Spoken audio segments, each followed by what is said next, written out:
Hello, and welcome to another episode of Boring History for Sleep. Tonight, we will talk slowly, quietly, and gently about some very ordinary, very uneventful, and very boring details of early American history. This is not the exciting history of wars or revolutions.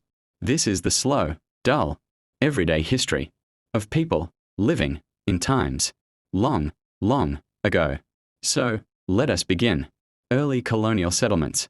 In the early 1600s, people came from Europe and settled along the Atlantic coast of North America. They built wooden houses with simple roofs and small windows because glass was expensive. Most houses had only one room.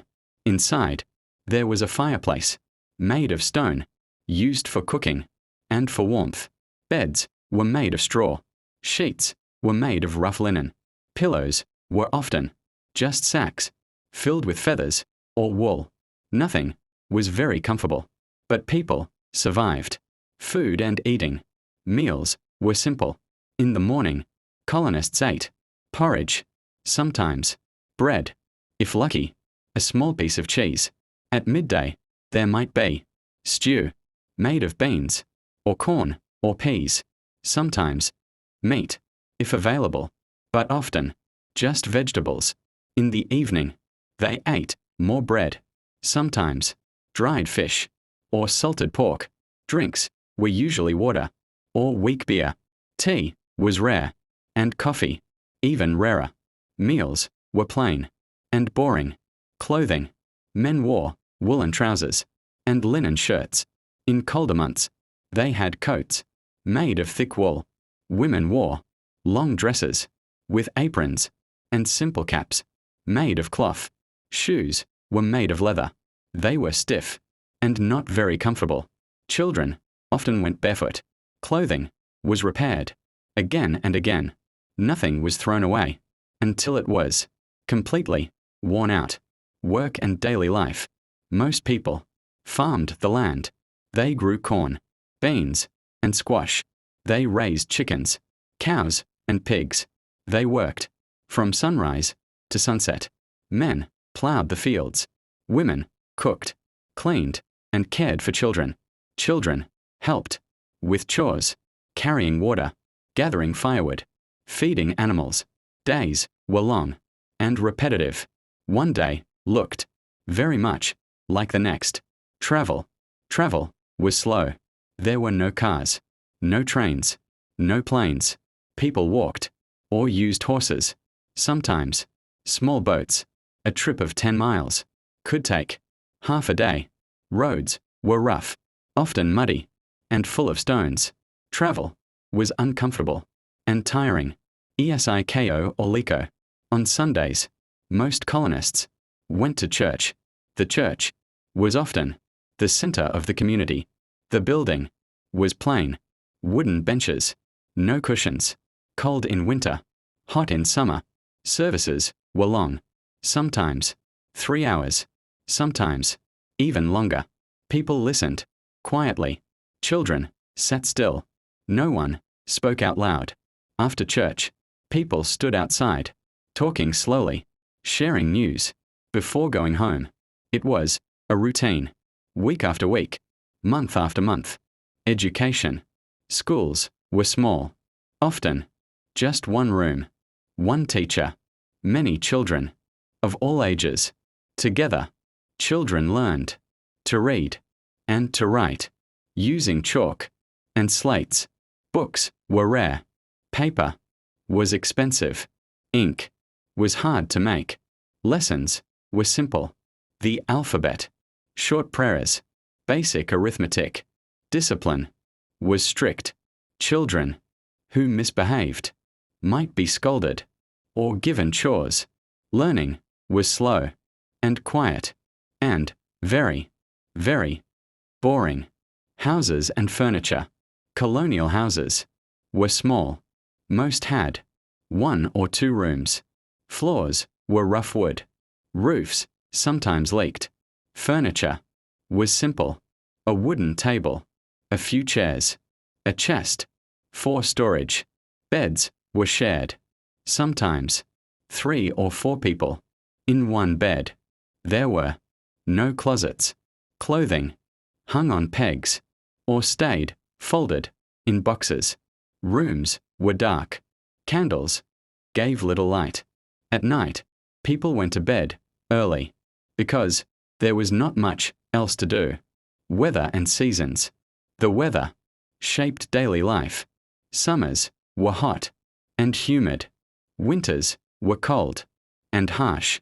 Without modern heating, fires were kept burning day and night. Snow made travel difficult. Rain made roads muddy. Spring brought planting. Summer brought long days of weeding and tending crops. Autumn was harvest time. Winter was survival time. Every season had work. Every season had challenges. Life moved slowly but steadily through the year. Chores and household work. Everyday life was filled with chores. Fetching water from the well, chopping firewood for the hearth, washing clothes by hand, mending tools, repairing fences. Women spun thread, wove cloth, baked bread, and churned butter.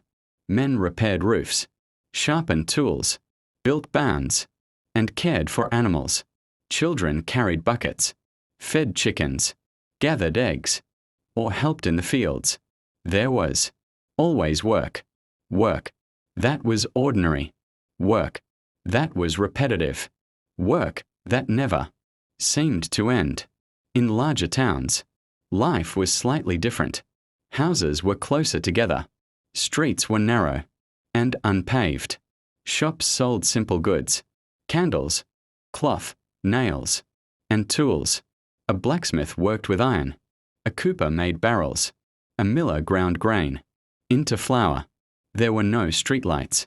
After sunset, the town became quiet and dark. People moved slowly, carried baskets, and spoke softly. There was little excitement, only the same slow rhythm, day after day. Taverns and inns. For travelers, there were inns and taverns. Inns were plain. Rooms had wooden beds with straw mattresses. Blankets were thin, and the air was cold. Taverns served food, simple stews, bread and cheese. Drinks were weak beer or cider. Travelers sat quietly near the fire. Stories were told slowly. Cards might be played, but the games were never loud. Nights ended early. People went to their rooms and slept in silence. Occupations and work. People had simple jobs. A blacksmith hammered iron. The sound was steady, but dull. Hey guys, tonight we're tracing a journey that might seem almost laughably ordinary at first glance. The quiet, unnoticed life of a coin in ancient Athens. Picture it. Somewhere in a cramped mint workshop, a worker's hammer comes down hard against a small silver blank, striking Athena's proud owl onto one side, her stern profile onto the other. The air smells faintly metallic. The room is loud with ringing blows, and you can almost feel the vibration in your own fingertips. And here you are, yes, you, slipping into existence not as a person this time, but as an object, a coin with a face and a destiny. You'll be carried, dropped, spent, and maybe even lost under a tavern bench sticky with spilled wine. You'll pass through calloused hands, be hoarded in clay jars, and spoiler alert, you probably won't survive this story intact. Coins rarely do. So, before you get comfortable, take a moment to like the video and subscribe, but only if you genuinely enjoy what I do here. And while you're at it, let me know in the comments where you're watching from and what time it is where you are right now. Now, dim the lights, maybe turn on a fan for that soft background hum, and let's ease into tonight's journey together. The first thing you notice, as a newborn drachma, is how bright you are. Your silver surface gleams in the lantern light of the mint, smoother than it will ever be again. Athenian coins weren't crude lumps, they were miniature works of art. On one side, Athena's head, complete with her helmet and keen gaze. On the other, her companion owl, eyes round and unblinking, flanked by a sprig of olive and the letters Athei shorthand for Athens. This was no small brag. It reminded everyone that the silver in you was mined from the rich veins at Laurium, just outside the city. Historians still argue whether the workers striking you were free citizens or enslaved laborers, but either way, their muscles ached by the end of each day. Imagine swinging a hammer thousands of times in a dusty workshop where sparks jumped and the temperature climbed uncomfortably high. The mint smelled faintly of sweat, hot metal, and olive oil used to ease the process. And as you fall from the hammer into a wooden tray, you're not alone. Dozens, then hundreds, of siblings clink together, waiting for your turn to leave the safety of the mint and join the chaos of Athens itself. The city outside is alive. You're carried in a small pouch by an official who doesn't give you a second thought. To him, you're just one more piece in the endless stream of silver that fuels the city's beating heart. He walks through narrow streets where donkeys shuffle by, laden with amphorae of wine, and children dart between stalls shouting nonsense songs. The air smells of smoke from hearths, roasted fish, and the faint tang of unwashed bodies packed too tightly into the agora. Your first owner-to-be stands waiting, a market vendor with rough hands and a sharp eye. He's agreed to trade a portion of his olives for silver, and you're the payment. His fingers are calloused, olive oil ground into the creases. He bites you lightly, not because he doesn't trust you, but because it's habit, a ritual for merchants checking their goods. The taste is unmistakably metallic, faintly bitter. Satisfied, he tosses you into a small leather pouch tied at his waist. For you, the world suddenly becomes muffled, a tumble of other coins pressing against your smooth face. You can hear faint muffled voices outside, haggling, gossip, complaints about taxes. It's worth pausing here to remember that you're not unique. Athenian drachmas were famous, widely trusted across the Mediterranean for their purity. In fact, quirky tidbit, archaeologists have found Athenian owl coins as far away as Egypt and even beyond, proof of how far you and your kind might travel. For now, though, you're just one gleaming piece of silver at the bottom of a pouch, jostled as your owner heads back into the bustle of the agora. Already, you sense your destiny will be long and unpredictable. You'll slip from pouch to palm, from palm to pouch, dozens of times before your shine even begins to fade. The vendor who now owns you doesn't think of your story. He only thinks of his profit. But you're about to step into the bloodstream of Athens itself, its economy, its people, its festivals, and its fears. Somewhere, in the chatter of the crowd, a priest calls out for offerings to the gods. A slave girl sweeps dust from a shop front. A philosopher gestures wildly at a small knot of students, making some earnest point about virtue. And there you sit, pressed against leather, your journey just beginning, a tiny piece of silver about to carry the weight of human lives far heavier than your own. You don't have to wait long before the pouch you're in rattles open. The olive seller, sweaty from his stall, is hungry, and hunger makes him careless with his coins. His rough fingers pluck you from the pouch and slap you into the calloused palm of a baker. The exchange is quick, a loaf of bread for a drachma, wrapped in a cloth so thin you can smell the yeast through it. You, however, are left on the counter for a moment, gleaming under the sunlight that slants through the bakery's open shutters. The bakery smells glorious. Charcoal heat rises from the clay oven, smoke curling up to stain the rafters. Round loaves are stacked in wicker baskets, still steaming, their crusts crackling as they cool. The baker's wife bustles around, flour streaked on her saffron tunic, her cheeks flushed. A boy sneaks a piece of bread heel when no one's looking, and the baker pretends not to notice. Bread is life, here grain, was imported by shiploads into Athens, guarded like treasure, and without it, the city's stomach would collapse. For you, lying on a flour-dusted counter, this is your first true taste of circulation. Coins weren't made to sit still in a mint, they were designed to move. The baker scoops you up along with a couple of your metallic cousins, his thumb smearing a thin dusting of flour across Athena's cheek. You're shoved into a small clay jar set near the hearth. It's warm inside, the jar lined with other coins, clinking softly whenever someone tosses a new piece in. The sound is almost musical, like a chorus of faint silver bells. Historians still argue whether bakers were truly independent businessmen or more tightly regulated under state grain policies. Either way, bakers lived a precarious life. Too much demand and the grain ran short. Too little and their ovens grew cold. You, sitting in their jar, are proof of the constant balancing act. One loaf here, one coin there, survival baked fresh each day. Time stretches strangely for a coin. Hours feel like heartbeats, days like deep breaths. One morning, you're plucked from the jar again and carried in the baker's pouch to the agora. The marketplace is noisier than the bakery, a frenzy of sound and motion. Chickens squawk as they're tied at the ankles. Fishmongers shout about freshness though their catch already smells questionable, and a flute player squeezes through the crowd playing a tune that is more enthusiastic than skilled. The baker uses you to pay a potter for a small amphora bread needs storage after all. And just like that, you've passed again, slapped into the hands of a man whose own fingers are stained with clay. His stall displays amphorae, bowls and cups stacked precariously, all painted with reddish figures that seem to move if you stare too long.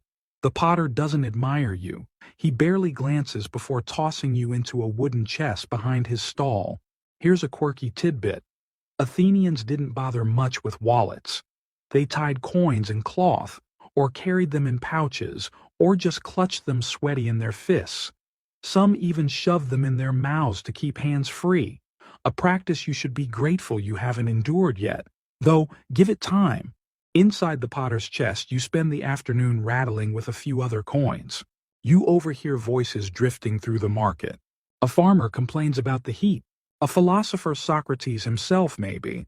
Though it could just be some bearded imitator argues that true wealth is not in silver, but in virtue. You resist the urge to roll your engraved owl eyes. Easy to say when you're not the one being passed around like a hot loaf of bread. As evening falls, the potter closes shop. He counts his coins, including you, stacking them carefully before sliding them into a pouch. By lamplight, he walks home through crooked alleys where shadows stretch long. Stray dogs sniff at garbage heaps, and drunken sailors stumble out of taverns. The potter's house is modest, its walls thin, its roof patched.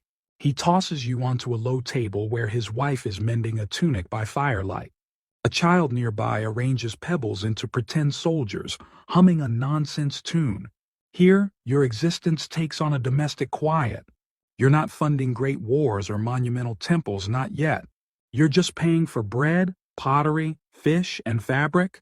The city of Athens may boast of democracy and drama, but it runs on small exchanges like these, one coin at a time.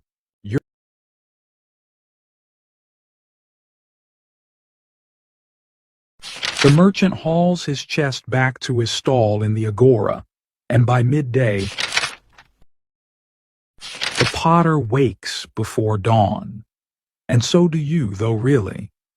You've never slept, just waited in silence while the city muttered in its dreams. His hand rummages through the wooden box where you lay, and once again, you're plucked out into the cool morning air. Athens at sunrise feels different, quieter, the sky painted with streaks of pale saffron and rose, the Acropolis just beginning to glow in the new light. The streets are almost empty except for a few other tradesmen like him, carrying baskets, jars, or tools, their sandals slapping softly on the stone roads. Today, the potter has business beyond the marketplace. He tucks you into his pouch and heads toward the Piraeus harbor. The docks are a symphony of ropes creaking, gulls squawking, and sailors shouting in a dozen accents.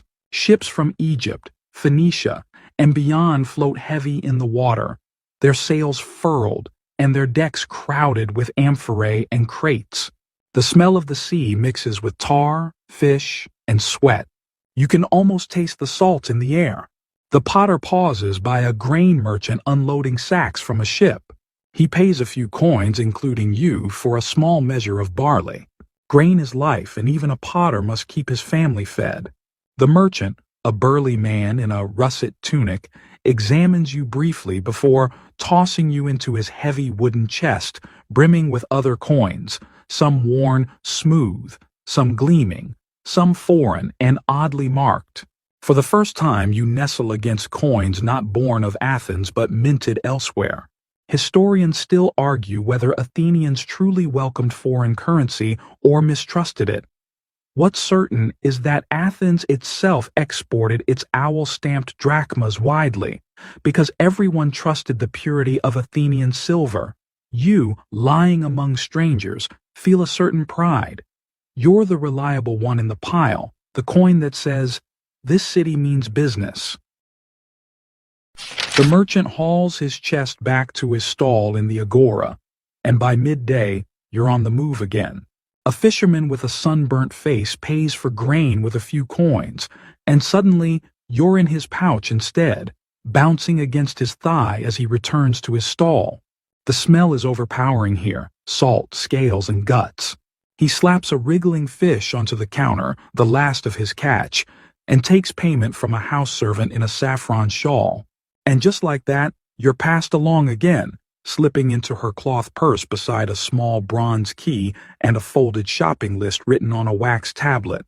Her sandals click softly on the stones as she makes her way through narrow alleys toward her master's home. This is no cramped potter's hut, but a respectable townhouse. Courtyard columns rise pale against the sky, vines trailing along their bases, a painted terracotta roof sheltering rooms arranged around an open-air center. She steps inside, offering the fish to the cook and emptying her pouch onto a small household chest.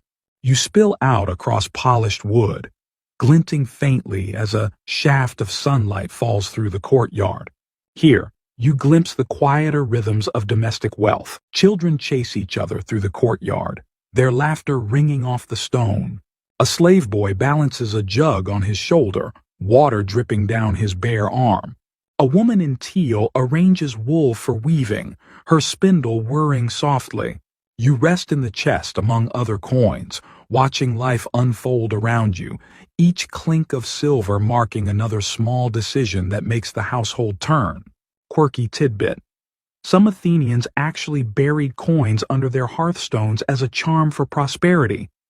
You don't know it yet, but you're lucky you ended up in the open, part of daily exchange, not trapped in the dark beneath someone's floor.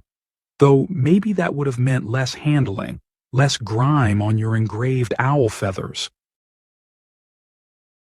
Days blur, but eventually you're chosen again.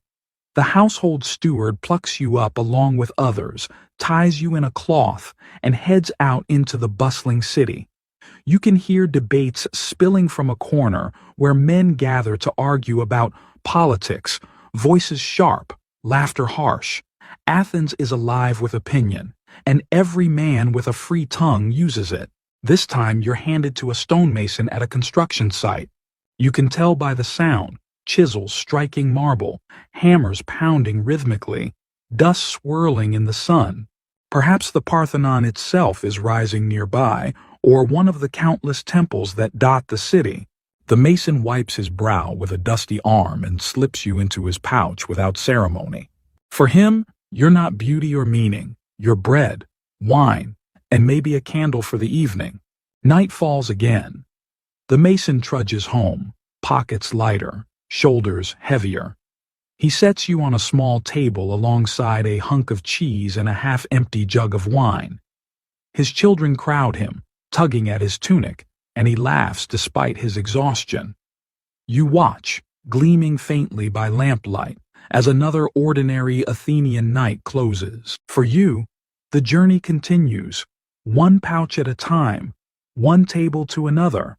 You're not hoarded in some treasury. You're alive in the city's bloodstream, passing from hand to hand, carrying stories like dust on your silver surface. You're becoming worn already, faint scratches catching the lamplight. And yet, each scratch is proof. You're useful, you matter, you belong. Morning breaks, and the mason's house stirs with familiar clamor. The clinking of cups, the scraping of wooden spoons against bowls of porridge, the muffled quarrels of children unwilling to share their crusts. It's a symphony of ordinary life. You rest on the low wooden table, catching the slant of golden light through the open shutters. The mason's wife gathers a few coins, including you, into her rough palm, her fingers calloused from weaving. Without ceremony, you're tied into the corner of her russet-dyed apron and carried off into the waking city. The agora, when she arrives, is alive in its usual chaotic beauty. Merchants call out their wares. The air is thick with dust, perfume, garlic, and arguments. A flute player wrestles with his melody near a stall selling saffron. A slave hawks figs, their skins split and glistening in the sun. The mason's wife pauses by a wool seller, a woman wrapped in indigo threads, and exchanges you for a skein of yarn. Just like that, your face Athena's proud profile vanishes into the wool seller's pouch. Here in the crowded stall, you overhear talk of politics.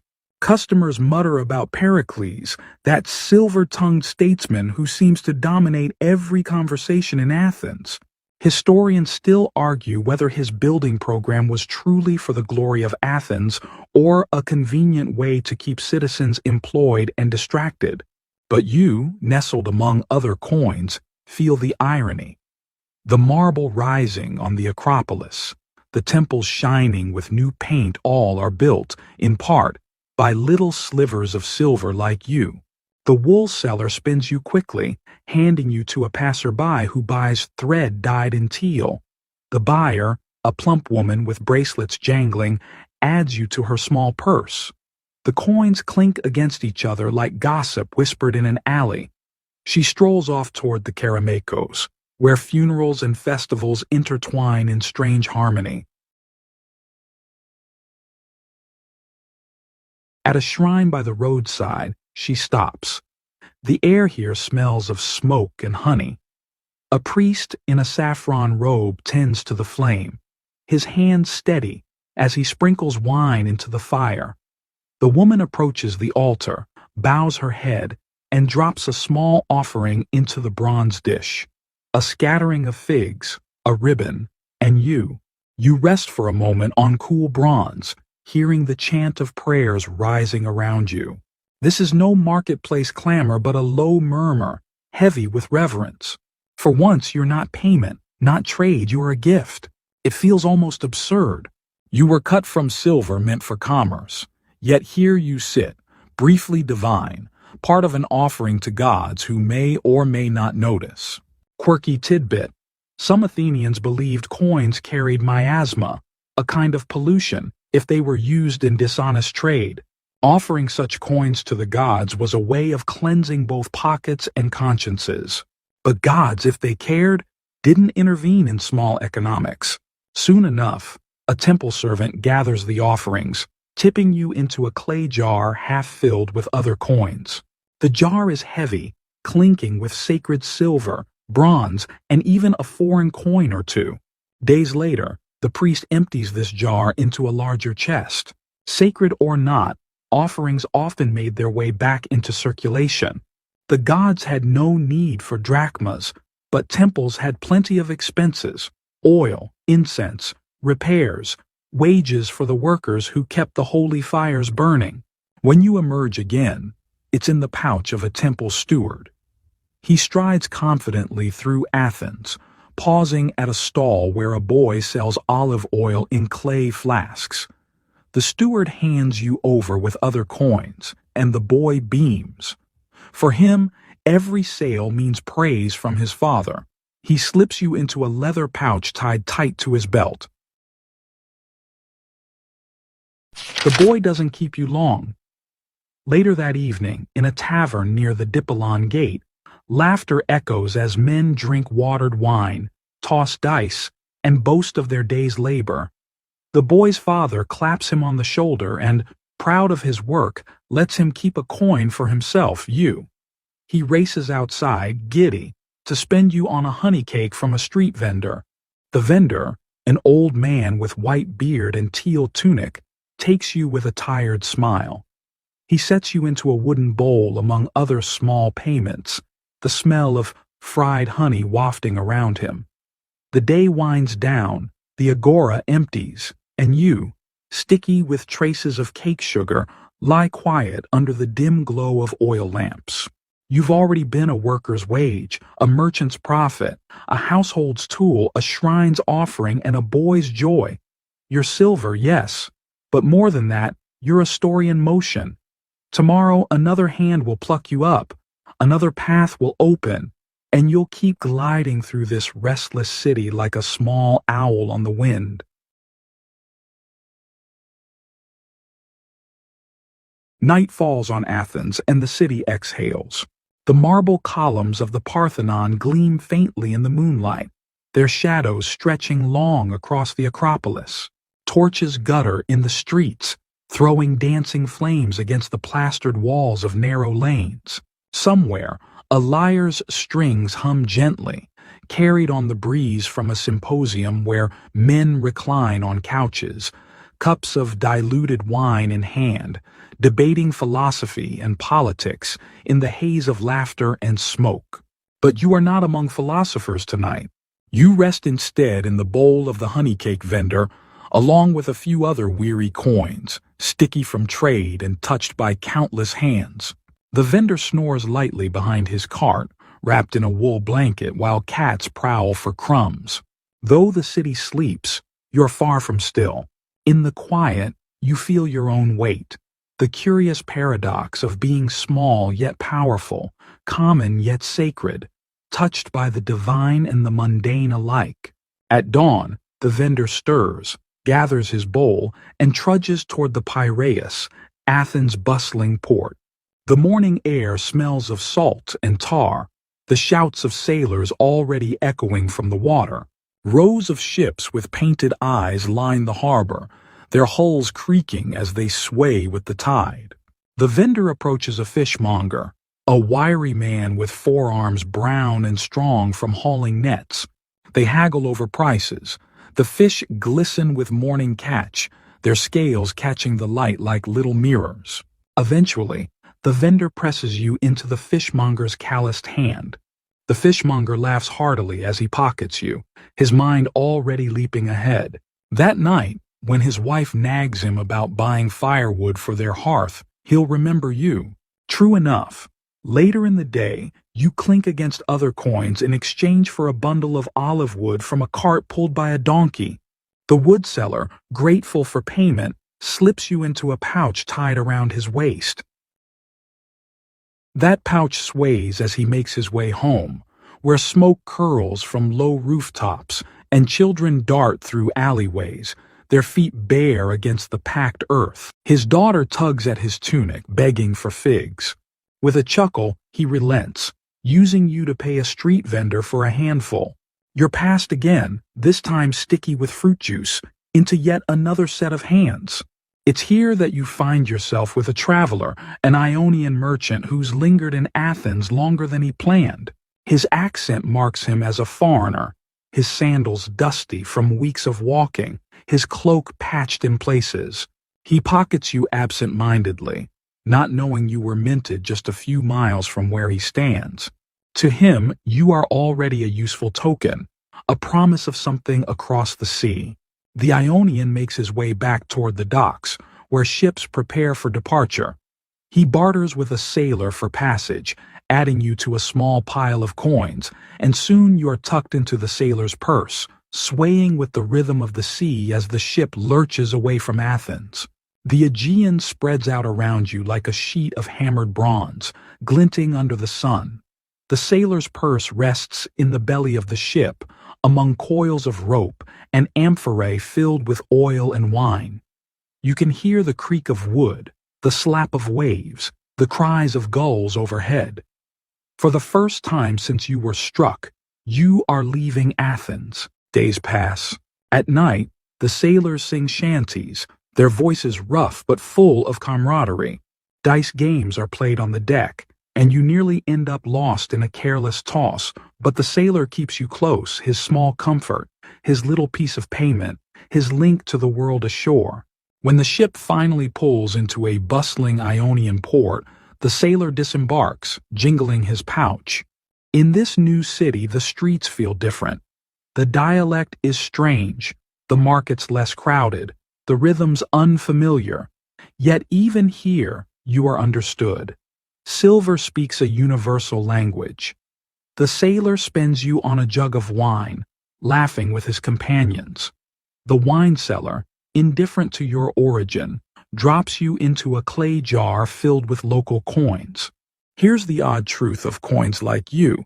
Though minted in Athens, you're no prisoner of one city. Your wings, Athena's owl, carry you far beyond your birthplace. Within a few years you may cross seas, lie in the hands of Persians, Egyptians, even strangers in distant Sicily. Athenians made you portable, reliable, and recognizable design, not just to pay wages, but to carry their empire's influence outward into the wide world. And so you sit, gleaming faintly in a jar by the wine seller's stall, far from the marble of the Acropolis, yet still an emissary of Athens itself. You're just a drachma, and yet you are also a thread in the weaving of empires, linking strangers, gods, workers, and wanderers through your restless journey. The Ionian air is saltier, warmer, softer than the crisp dryness of Attica, but you don't care, you're metal, you endure. Still, you sense the hands that touch you, the sweat that stains you, the whispered exchanges that send you bouncing from pouch to pouch. The wine seller who tucked you in his jar last night wakes at dawn, stretches his back with a groan, and prepares his stall for another day. Before long, a priest from the local temple strides through the market. His white linen robe sways at his ankles, his head shaved clean, his fingers heavy with rings of bronze. He halts before the stall, examines the clay amphorae, and selects 2 jugs of dark, resinous wine. A deal is struck quickly. The priest pulls out a collection of coins, including you, and carries them back toward the temple. And suddenly, you find yourself in an altogether different atmosphere. The temple here is smaller than the Parthenon, less grand than the temples of Athens, but it hums with devotion all the same. Smoke from burning incense curls upward toward the roof beams, mingling with the scent of herbs and oil. Statues of local deities line the niches, familiar yet foreign. You feel the solemnity in the hands that pass you along. For the priest, you are no longer just silver. You are a token of piety, a sacrifice transmuted into offerings that keep the gods appeased. You jingle softly in a bronze bowl as the priest sets you down. A day passes, and others join you. Local coins, foreign coins, offerings both meager and generous. Worshippers kneel and whisper petitions for health, safe voyages, fertile crops. Their prayers cling to you, layering you with invisible stories. But temples are not vaults. They do not hoard coins forever.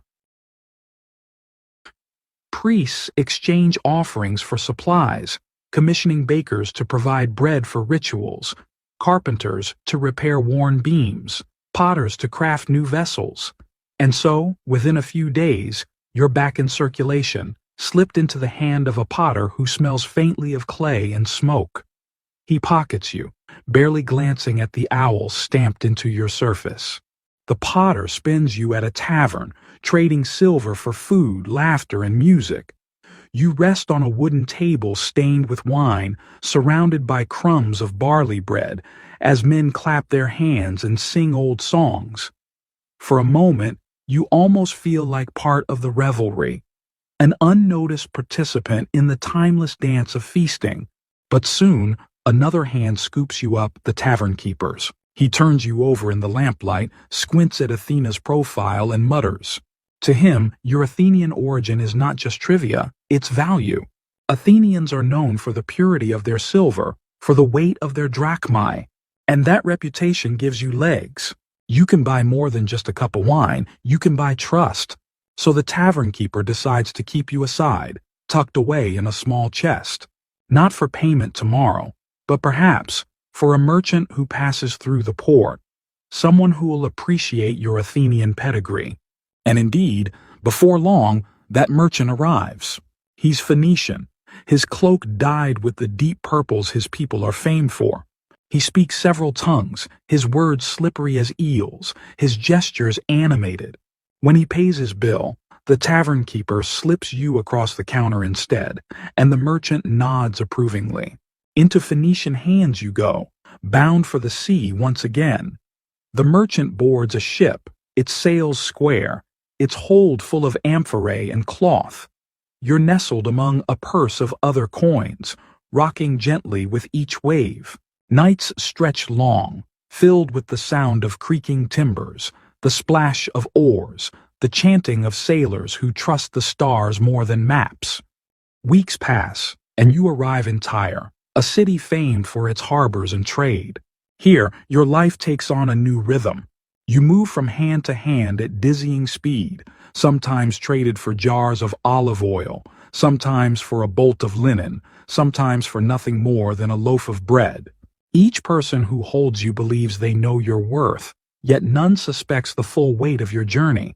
Historians still argue whether coins like you were seen as mere tools or as subtle messengers of empire. Were you just silver, or were you propaganda, carrying Athens' image Athena and her owl into every foreign marketplace? Some say you were as political as you were practical, a gleaming reminder of Athens' reach. Others argue people only cared that you were pure and reliable, not whose goddess was stamped on your face. The truth, as always, likely lies somewhere in between. Meanwhile, the Phoenician merchant spins you again, this time in exchange for a carved amulet shaped like a fish, destined for another land. You slip through so many fingers that you stop keeping track, but eventually you return to the sea once more, this time bound for Cyprus. There, you jingle in the purse of a soldier, a Greek mercenary in the service of a local king. The soldier treats you with a certain rough affection, as though you're his insurance, his ticket home, his promise of future wine and bread. You are passed from merchant to priest, from priest to artisan, and sometimes you simply linger in the bottom of a pouch, forgotten but never lost. And so, night falls again. You rest now in a jar of coins inside a Cypriot temple, surrounded by offerings to Aphrodite. Soft music drifts from nearby shrines, the hum of devotion steady and ancient. You have traveled far, yet your journey is only beginning. For coins like you, there is no true rest, only endless circulation, from hand to hand, from city to city, weaving unseen connections across the ancient world. The temple of Aphrodite on Cyprus glows in lamplight, its stone walls warm from the day's sun.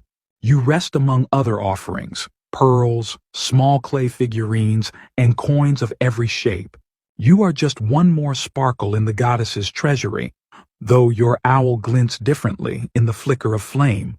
Worshippers pass through with quiet footsteps, leaving whispers of longing in the air, pleas for love, fertility, or safe passage across treacherous seas. For a while, you almost believe you'll stay here forever, content to soak in incense and prayer. But temples, as you've already learned, are not permanent banks. Priests need supplies. They pay musicians, bakers, and craftsmen, and soon enough you are chosen, lifted from the pile and tucked into the folds of a scribe's robe. He is tasked with recording temple transactions, and though his wax tablet carries inked words of devotion, his purse carries you and a few others. The scribe makes his way through the city, his sandals crunching on gravel, his mind half on prayers, half on errands.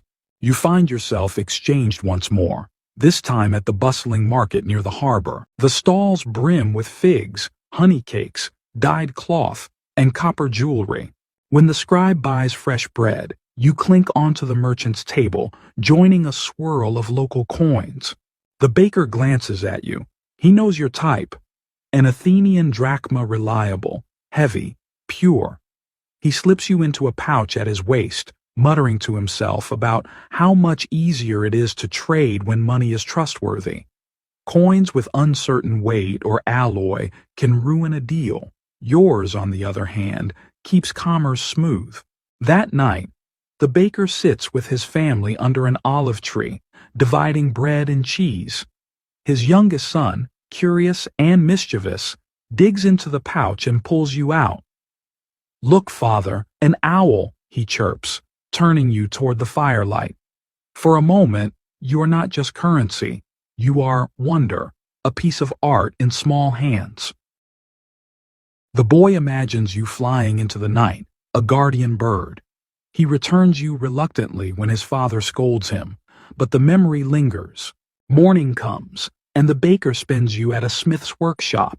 The forge glows hot, sparks leaping as the smith hammers glowing metal into tools. His palms are darkened with soot, his muscles tight with strain. When he finishes a blade, the customer pays, and you slide across the counter in exchange for raw iron, coins, fire, metal. You feel oddly at home here, surrounded by transformation. From the smith you move quickly again, into the pouch of a sailor. The sea calls, as it always seems to, and soon you're rocking in rhythm with waves. This sailor's ship is different from the Phoenician vessel. It's leaner, more weathered, its crew less disciplined. They drink rough wine, tell crude jokes, and sleep under the open sky. You jingle in the pouch at the sailor's hip as he stumbles about the deck, your world a constant sway of salt, wood, and laughter. One evening, the sailors stop in Rhodes. The harbor bustles with trade. Statues of bronze gleam in the sun, and fishermen unload nets heavy with silver-scaled catches. The sailor spins you on wine in a noisy tavern where the air smells of grilled fish and sweat. You roll across a sticky table claimed by the tavern keeper. He wipes you once on his tunic, squints at Athena's face, and shrugs. Another coin, another story he doesn't bother to know. But history has other plans. You are gathered with a batch of coins for a tax collector. He is stern, sharp-eyed, carrying a scroll of names and numbers. He weighs you carefully against a standard measure, nods, and drops you into a wooden chest that smells faintly of cedar. For weeks, you lie in darkness, pressed against other coins, listening to the muffled sounds of ships, markets, and prayers outside. Eventually, the chest is loaded onto a ship bound for Athens itself. And there's the irony. After all your wandering, after Cyprus, Tyre, and Rhodes, you're heading back to the very city that minted you. It's a long voyage, with storms that toss the ship and sailors who curse at the sky. But somehow, you survive. When the ship docks at Piraeus, Athens' bustling port, the chest is hauled onto land. You are carted into the city with other coins, returned to the treasury you once dreamed of visiting. The marble walls echo with the footsteps of officials, scribes, and guards. For the first time since you left the mint, you are officially accounted for, stacked in neat piles, your owl lined up with dozens of others. Historians still argue whether coins returning to their city of origin carried symbolic weight or were treated merely as recycled silver. Was there pride in reclaiming a wandering drachma, or was it all just accounting, faceless and practical? Nobody wrote down the answer. For now, you sit still among your kin, waiting, unsure whether you'll remain in Athens this time or be sent out again. After all, silver never truly rests. It circulates, like blood in the veins of the ancient world. You spend weeks inside the Athenian treasury, stacked in rows upon rows, the chamber cool and dim, echoing with the shuffle of scribes. The place smells faintly of parchment, wax, and limestone dust, and every so often the metallic scrape of coins sliding against each other reminds you that you're not alone. For once your restless journey slows. But silver never stays idle forever. Soon you're chosen as part of a payment Athens has soldiers to fund, triremes to outfit, and alliances to maintain. You find yourself bundled with others into a cloth sack, carried out of the marble building and down into the daylight of the agora. Sunlight dazzles across your surface, and for a moment you feel almost reborn, as though the city itself has embraced you again. The soldier who receives you is young, his helmet polished though his tunic shows patches of wear. He fingers you with care before tucking you into his belt pouch, a quiet grin breaking across his face. To him, you are not just silver, you are rations for the coming week. A jug of wine, a loaf of bread, maybe even a place in a gambling circle when duty is done. That night, in the soldiers' barracks, you witness camaraderie that's rough and loud, but threaded with trust. Dice clatter on wooden boards, men boast of imagined victories, and laughter carries over the crackle of oil lamps. When the soldier wagers you in a game, your value becomes more than your weight. Your luck, risk, and entertainment all at once. The roll doesn't go his way, and you slide into another man's hand, disappearing into his pouch. The new owner spins you at dawn in the market, trading you for dried fish and onions. The smell is sharp, almost overwhelming, but the merchant doesn't care. He's more interested in ensuring the silver rings true when tapped against the table, and of course it does. Athenian drachmas are still trusted across the Mediterranean. Their owl is a promise that no one bothers to question. But even here, amid the bustle, rumors drift. Some whisper that newer coins from other city-states are undercutting Athens' monopoly. Others mutter about clipped edges and false weights. Historians still argue whether Athens ever truly controlled Mediterranean trade with its coins, or whether it was more a myth born from pride. To you, though, the chatter is just air you're passed from hand to hand, blind to the politics swirling above. Later, you find yourself in the possession of a philosopher. He buys figs from a vendor, and when you tumble into his palm, you notice the ink stains on his fingers, the frayed edge of his cloak. He carries you absent-mindedly as he debates with companions in the stoa, his voice rising and falling in measured cadence. They speak of justice, of virtue, of whether a good man needs wealth at all. You lie there in his hand like a contradiction, a gleaming reminder that even thinkers need to eat. He eventually gives you to a student in need of lunch. The young man spins you on bread, tearing it apart eagerly, crumbs scattering into the dust. And so you move again, carried by necessity, hunger, and habit.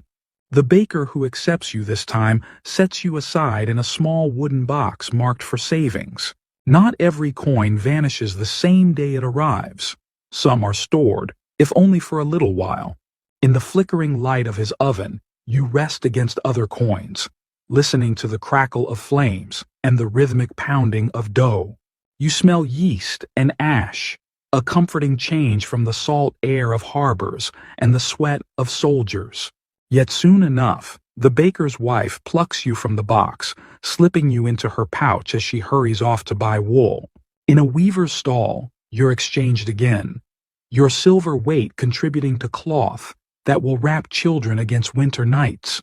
You realize that though you've crossed seas and sat in temples, your most enduring role is this: a quiet helper in the endless chain of survival. That evening, the family gathers by lamplight, the new wool draped across laps as they sew. Children laugh, the mother hums, and bread is passed hand to hand. You sit now with the weaver, who runs calloused fingers across you before dropping you into a clay jar with others. The sound is soft but steady, the heartbeat of household savings, and as you settle once more among fellow coins, you wonder not for the first time whether you will stay in Athens this time or be carried out again. For coins like you, permanence is a myth. Your stay with the weaver doesn't last long. A festival approaches, and with it, the irresistible pull of the Dionysia. The weaver decides to treat himself and his family to a seat in the theater, so you're scooped up, carried in a pouch alongside a few of your silver siblings, and march through the winding streets of Athens toward the great theater of Dionysus. The air is thick with excitement. Vendors line the way, selling honey cakes, roasted nuts, and garlands of ivy. Children dart between legs, giggling as they chase each other, while adults hum snatches of hymns already drifting toward the sacred stage. You, nestled in the pouch, feel the vibration of every step, every chant, every drumbeat. At the theater gate, you are handed over in exchange for entry. The official who takes you barely glances at your owl Athenian coinage is so standard here that it may as well be an unspoken password. You join a pile of other silver coins, clinking together as if whispering stories of all the hands you've known. Inside, the festival begins. The crowd is alive with energy, voices rising like waves on the sea. You are no longer moving, but you absorb the rhythm of the day through the echoes of laughter, applause, and solemn silence when tragedy grips the stage. Aeschylus, Sophocles, Euripides historians still argue which plays were most celebrated in their own time, but tonight, you know the crowd doesn't care. They are swept up in masks, in words, in the shared ritual of art. Later, the coins collected for entry are scooped into sacks and carried off. You find yourself once more in the city's treasury, though this time not for military payments, but for civic purposes. You lie in the cool dark among hundreds of others, a mountain of silver that represents both Athens' wealth and its devotion to culture. Your reprieve doesn't last. Within days, you are chosen again, pulled out for more mundane use. An official hands you to a worker, perhaps part of a crew maintaining the city walls. The man receives you along with others as wages for his labor, his hands cracked and dusted with stone powder. He doesn't savor the moment. He simply tucks you away, already planning his next meal. By evening, you're back in the agora, used to purchase olives and bread. The vendor who accepts you weighs you with a practiced eye, mutters approval, and slips you into a small leather pouch tied at her waist. Here, among olives and baskets, you rest for only a short while before being spent again, this time on lamp oil. And so, you pass from hand to hand in a dizzying chain. The merchant pours the oil carefully into a clay flask, and your new owner, a scholar, carries both lamp and coin purse home. That night, he burns the oil beside his scrolls, scratching out notes on wax tablets by flickering light.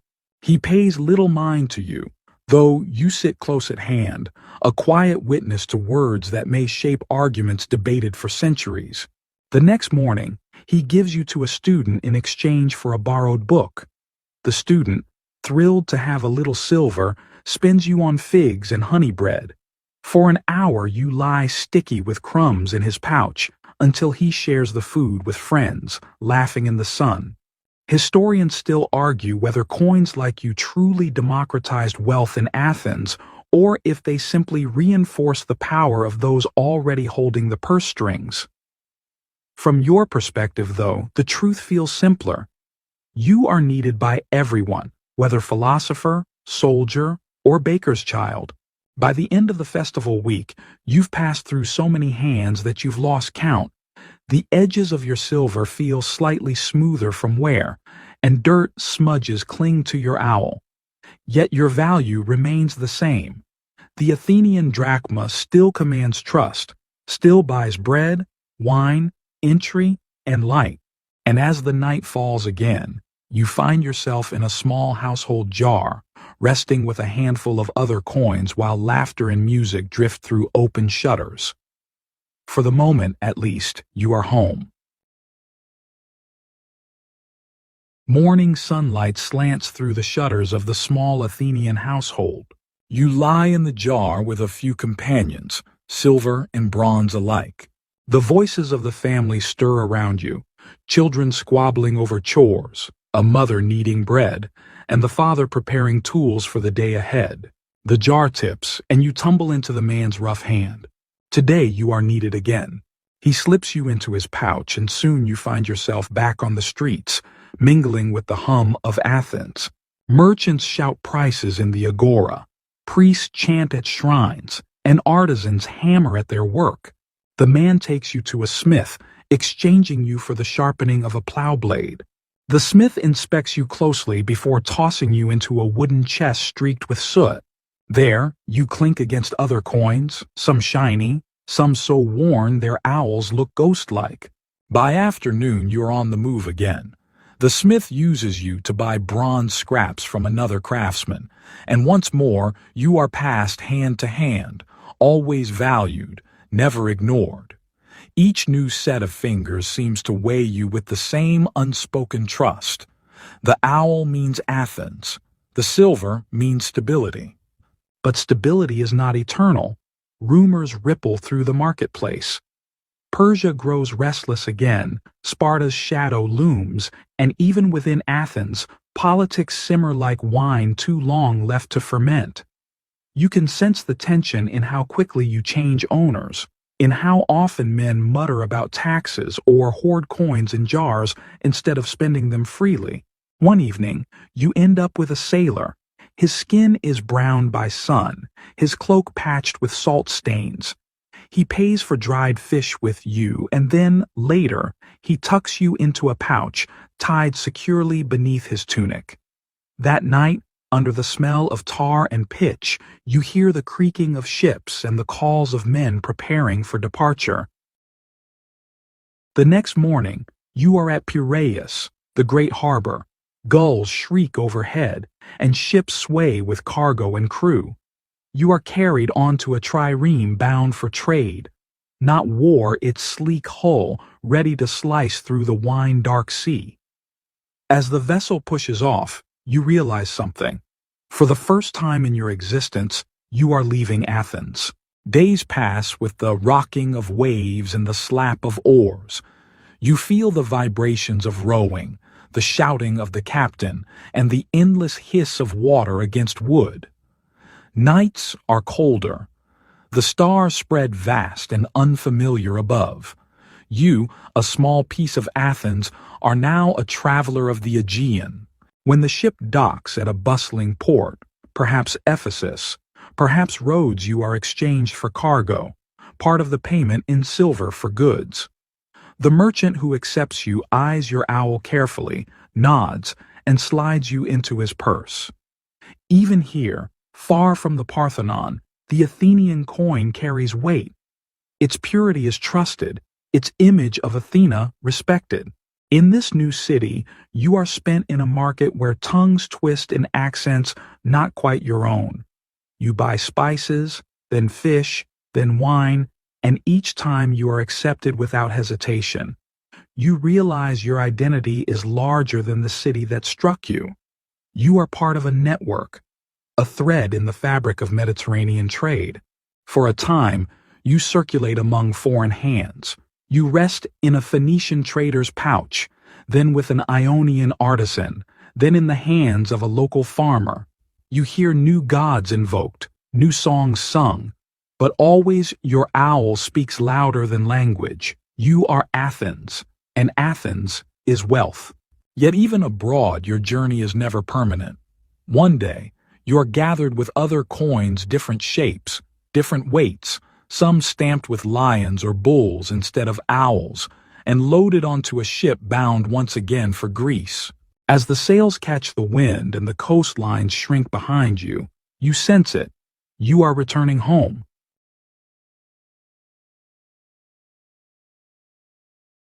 The Aegean cradles you once more, the trireme slicing across its restless blue.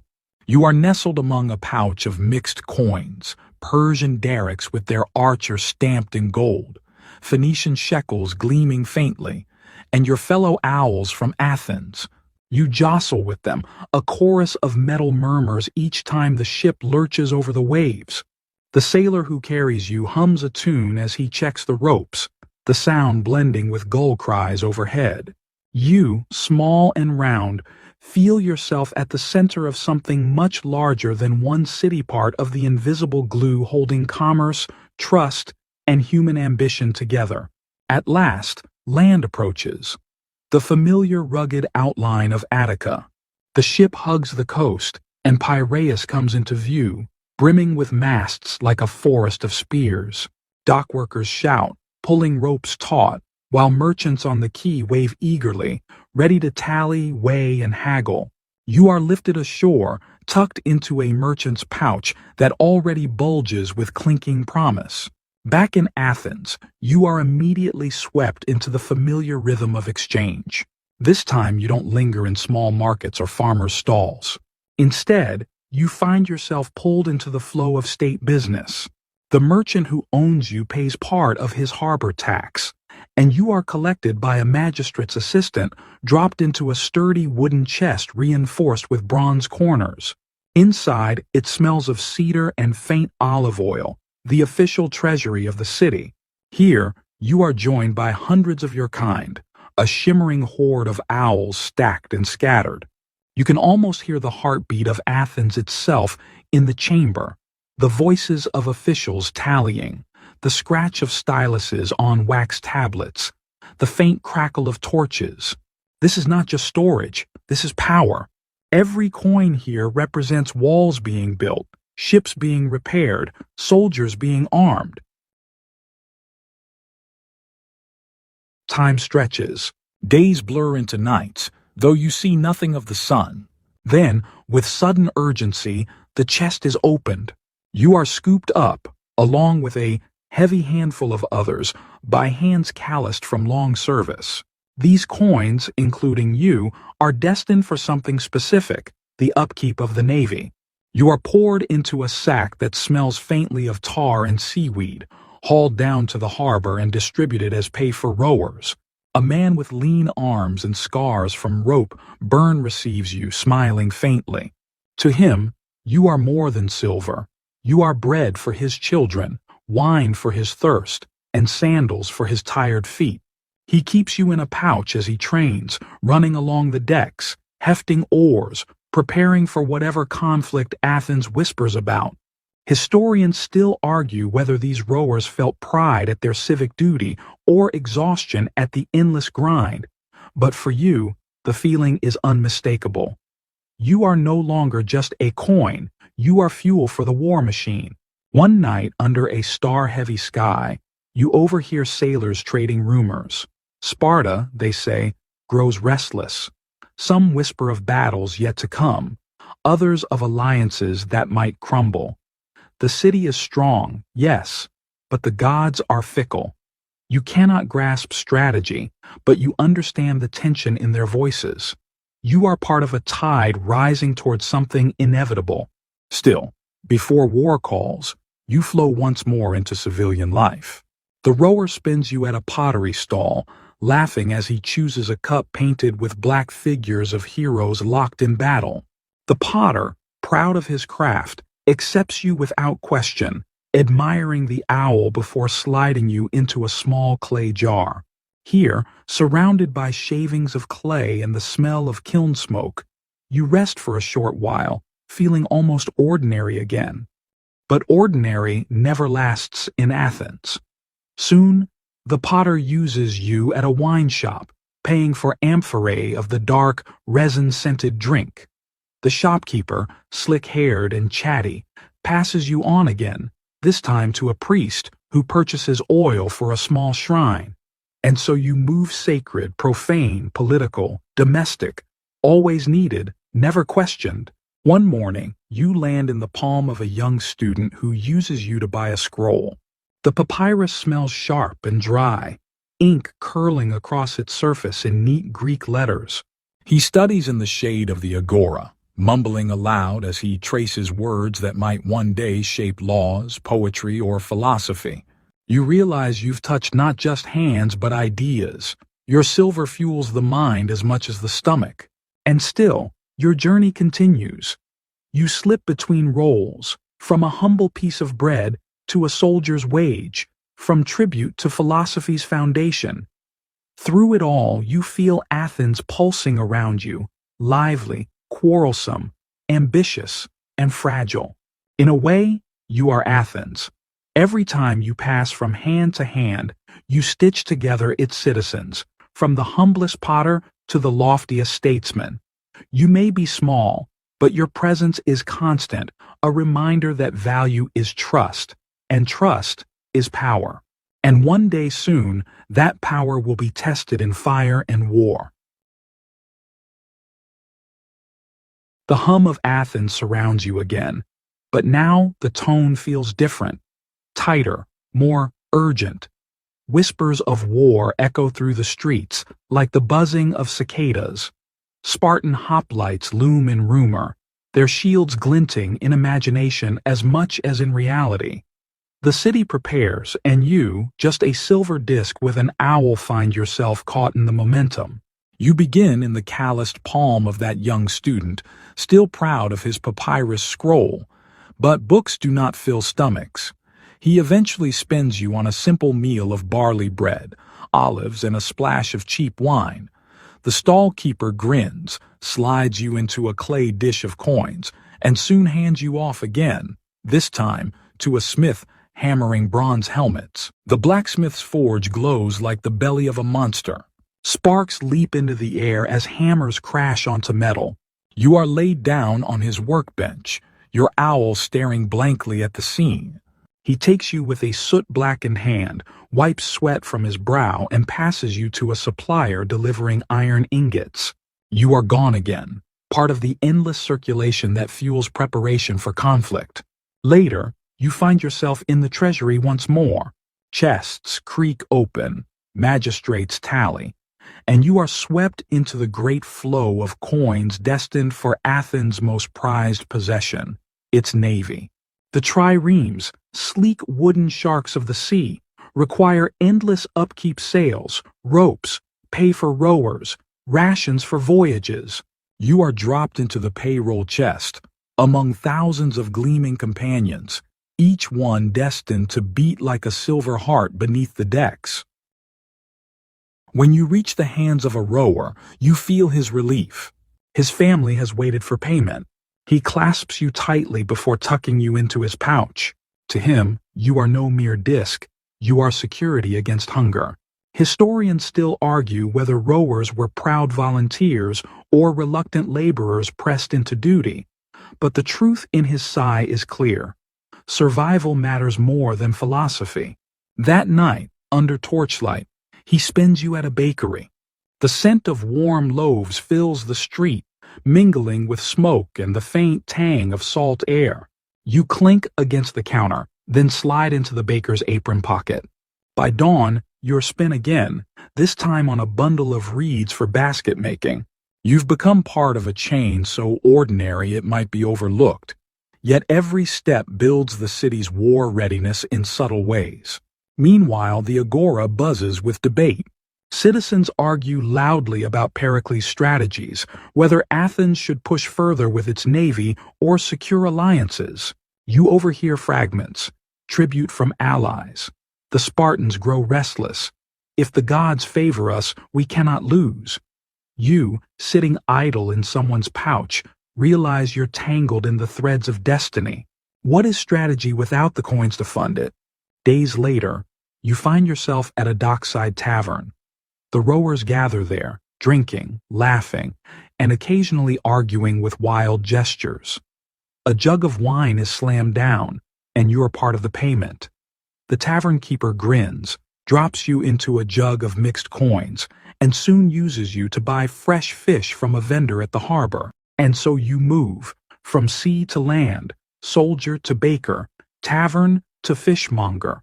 At every turn, you feel Athens humming with preparation. Shields are hammered, sails patched, hoplites drilled in the dust outside the city. Children chase each other through streets, their laughter pierced by the distant cry of a herald announcing new decrees. You notice the city's contradictions.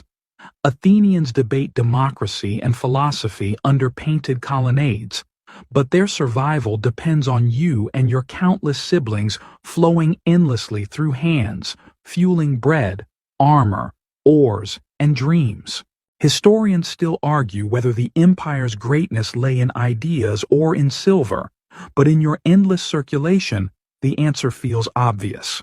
Ideas fly high, yes, but it is coins that keep ships afloat. And you are not done yet. Soon, your path will brush against something greater, the wars that will test Athens' very soul. But for now, you rest in the fishmonger's stall, smelling faintly of salt and brine, waiting for the next hand to pluck you up.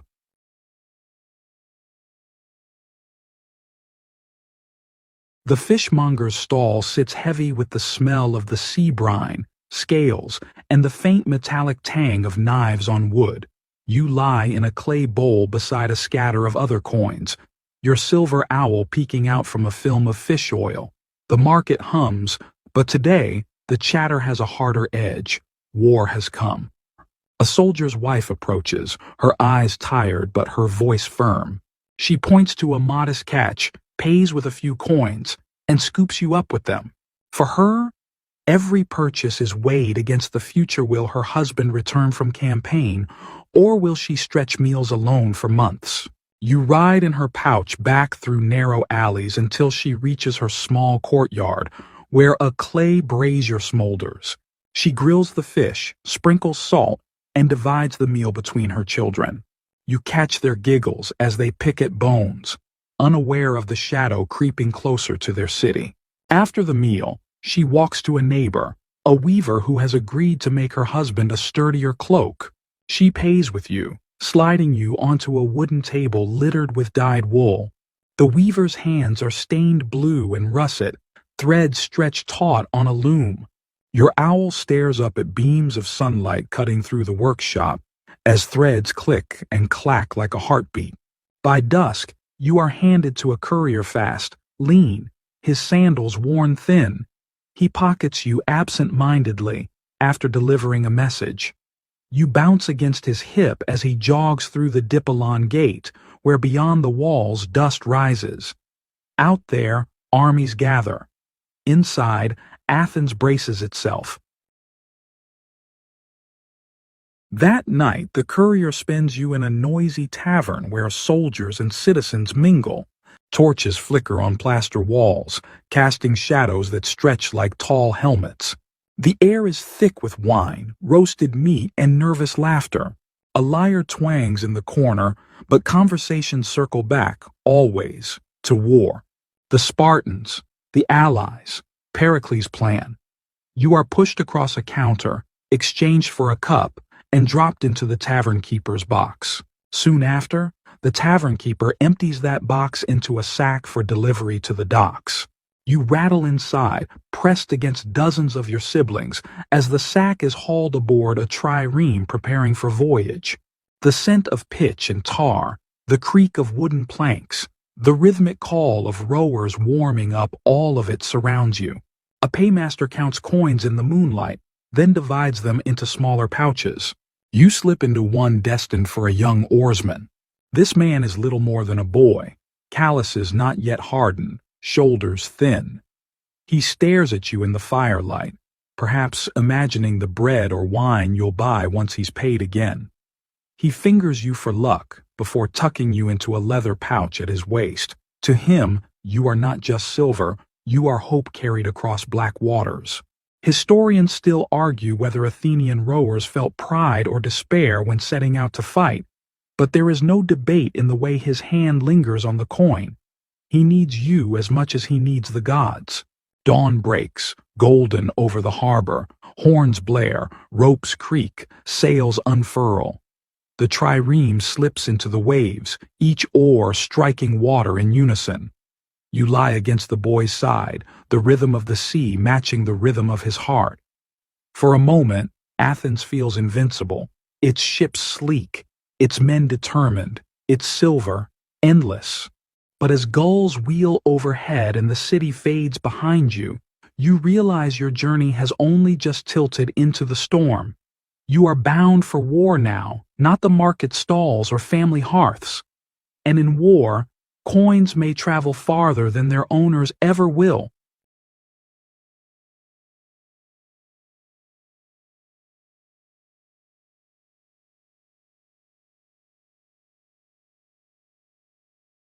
The sea spreads wide, rolling beneath the trireme like a living thing, oars rising and falling in perfect rhythm, 30 men to a side. You press against the young oarsman's hip as his body rocks with each stroke. Sweat drips down his neck, salt spray coats his tunic, and his knuckles whiten on the handle.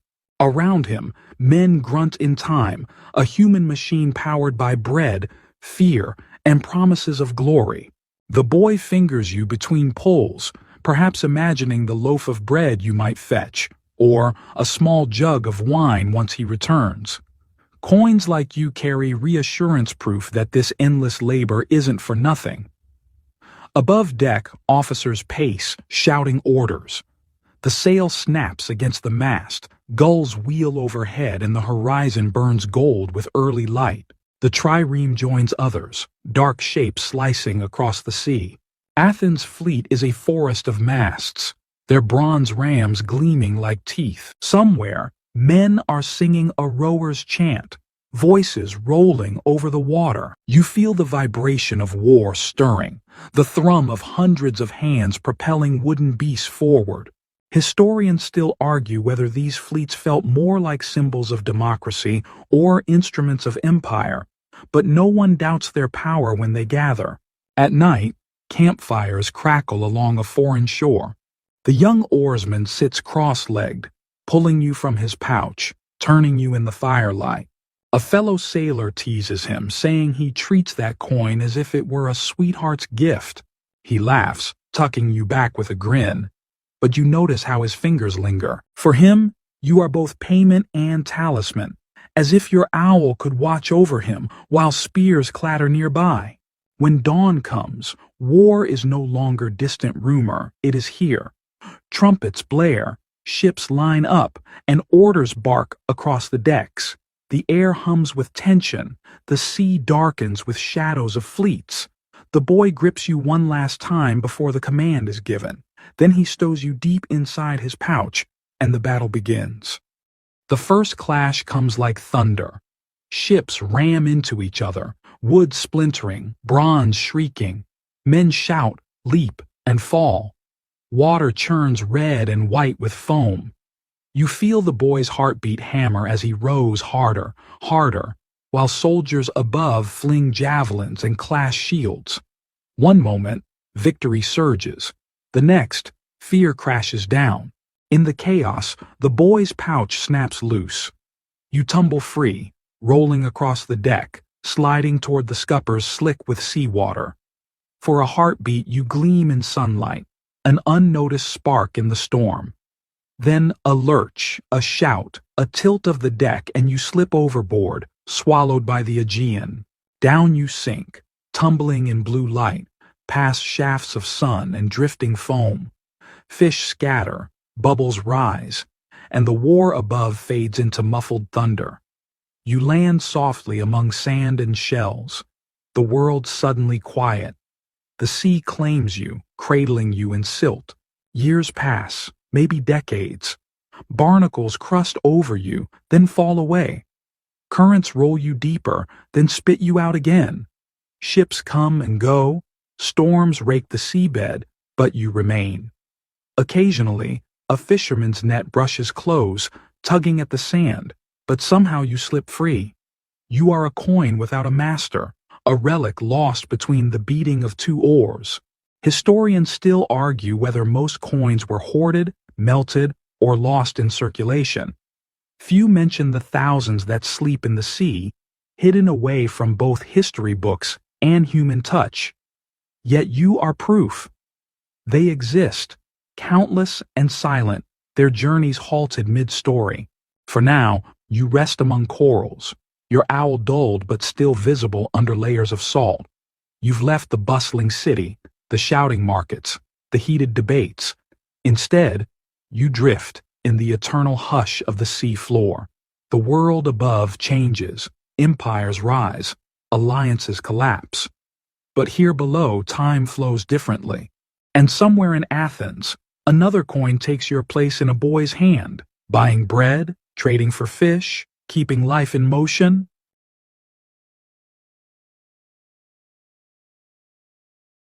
Centuries pass. The sea, patient as stone, keeps you hidden. Storms stir the surface, but deep below you drift slowly among sand and broken amphorae. Whole civilizations rise and vanish overhead, their noise never reaching you. The owl stamped on your silver softens, edges worn by salt, but your weight remains, stubborn against time. Then one day, a different sound pierces the water metal scraping, bubbles roaring, the thrum of strange engines. Divers descend, their bodies sheathed in glistening suits, their eyes hidden behind glass. Their movements are careful, like priests tending a shrine. They sweep the seabed with their hands until one pauses, fingers brushing against you. You are lifted from the sand, sunlight flashing across your surface as if you'd been reborn. The diver tilts you between thumb and forefinger, salt flaking from your grooves, owl blinking awake after centuries. A muffled exclamation crackles through his gear. You are bagged, tagged, carried upward, breaking into daylight for the first time in nearly 2,000 years. On the ship, you rest in a shallow tray while voices buzz around you. Languages have shifted, clothing has changed, but curiosity feels the same. The crew crowd close, pointing, speculating. One jokes that you might pay for a single coffee in modern Athens, though only if the barista accepts ancient drachmas. Weeks later, you sit under bright lamps in a conservation lab. Gentle brushes clear away the incrustations, leaving your silver gleaming again. Owl proud, Athena serene. A scholar leans in, magnifier in hand, murmuring about weight standards and minting periods. Historians still argue whether such coins served more as currency or propaganda. But here you are, silent witness, refusing to answer. Eventually, you are placed behind glass, the cool air of a museum settling around you. Children press their faces to the case, wide-eyed. Tourists snap photos. Guides speak about democracy, empire, trade. You lie there, quiet, letting others project meaning onto your journey. They tell your story in pieces, never the full path. The fisherman's hands, the potter's purse, the soldier's sweat, the boy's rowing, the plunge into the sea. That tapestry remains yours alone, and yet you don't mind. You were never meant to be remarkable. You were meant to be useful, to carry weight, to pass through hands unnoticed. The fact that you've survived at all is accident, not destiny. Still, as the lights dim at closing time and the gallery empties, you hold your